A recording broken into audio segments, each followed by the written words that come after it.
Bueno, ahora les voy a hablar de la asertividad. Aquí nos vamos a hacer una pregunta. ¿Cómo nos podemos comportar de forma más asertiva? Primero que todo, comenzamos a hablar con la palabra yo. Me responsabilizo de mis pensamientos, sentimientos y deseos. No culpo a nadie por ser responsable del conflicto, soy sincero. También describir de forma concreta y precisa el comportamiento de las personas que creó la situación. También expresar lo que siento, pienso y necesito al tiempo correcto. Pedir claramente preguntas en lugar de dejarlas llevar. Expresar el cambio que esperas que se produzca y por qué lo necesitas. La asertividad es la clave para resolver un conflicto. Una persona con conducta asertiva sabe cuándo hablar y cuándo callar, hace críticas constructivas que son bien recibidas y admite cuando está equivocado. Aquí también nos podemos dar cuenta que la asertividad es un conjunto de habilidades específicas aprendidas que una persona pone en juego en una determinada situación interpersonal. Aquí en la asertividad podemos encontrar unos puntos clave.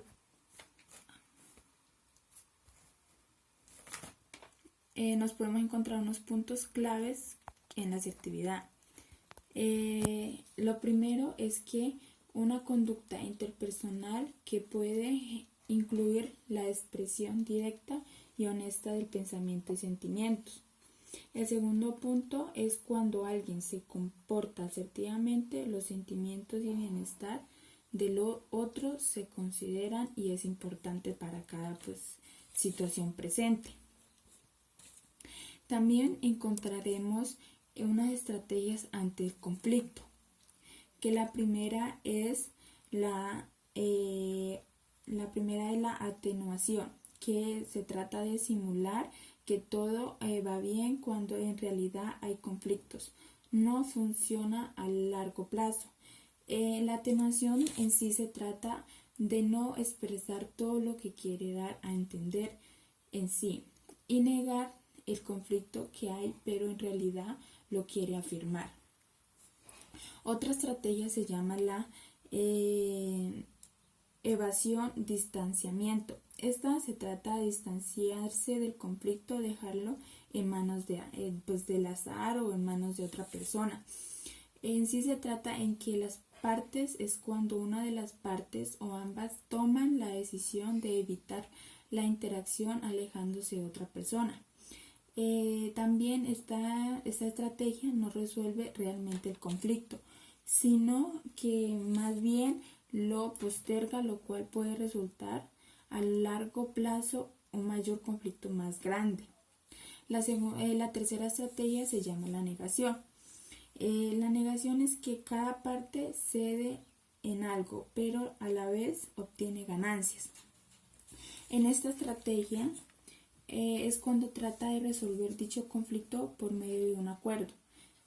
También en esta parte puede tener diferencias de tipos resultados. Pues digamos, por ejemplo, ambas partes ganan, pues que el resultado sea favorable para ambas partes. O también gana o pierde, y la otra persona pierde. Aquí una persona pierde y puede ser un riesgo para una negociación a futuro. La otra parte se llama perder ambas partes, no es favorable ni para la una ni para la otra, pues hay un riesgo más grande en esa parte. Encontramos también otra estrategia que se llama la resolución del problema.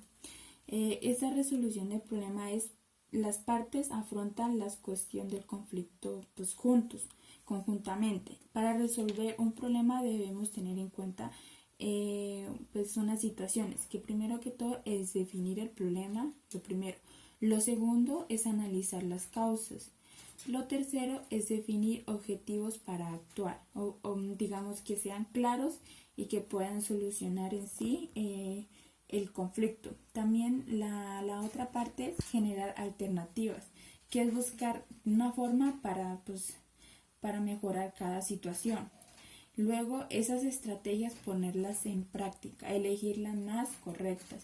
Y lo último es evaluar los resultados, que mirar si la solución fue la adecuada o hay que tomar otra decisión para mejorar la situación. En otra parte, de igual manera,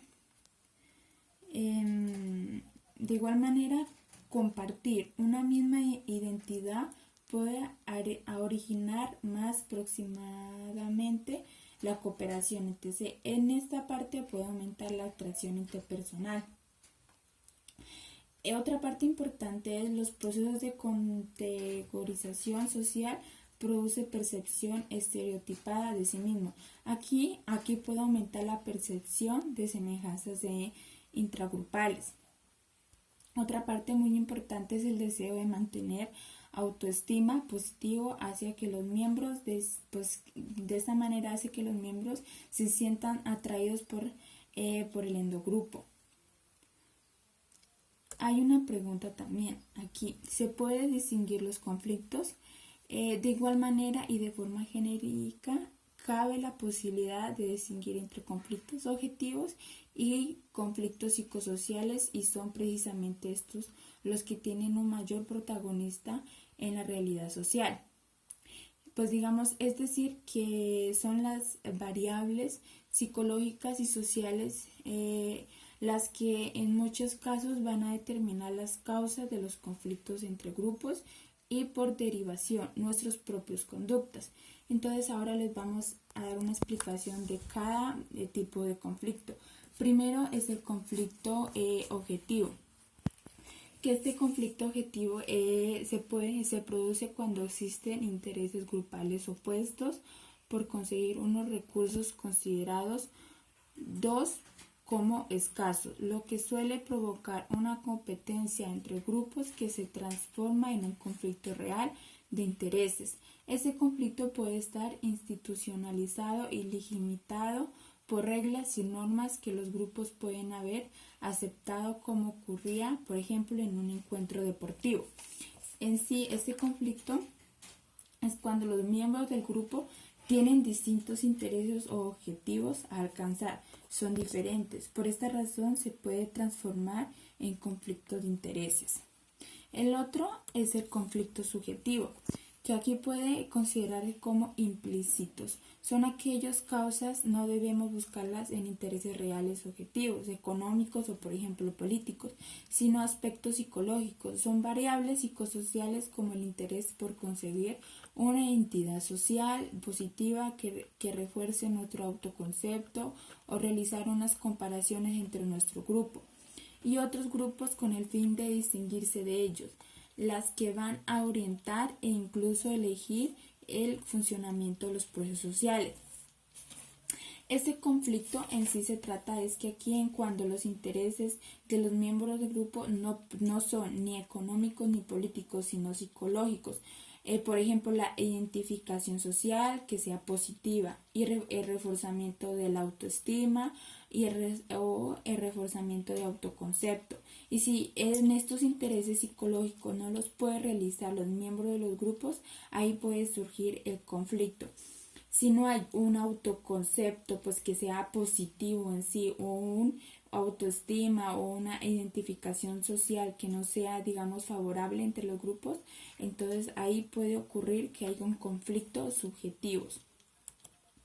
En conclusión, podemos llegar que tal vez no sea tan difícil entender que los conflictos pueden ser inevitables como tratar de explicar que en el fondo son necesarios para que la sociedad y los grupos que la forman pueden avanzar.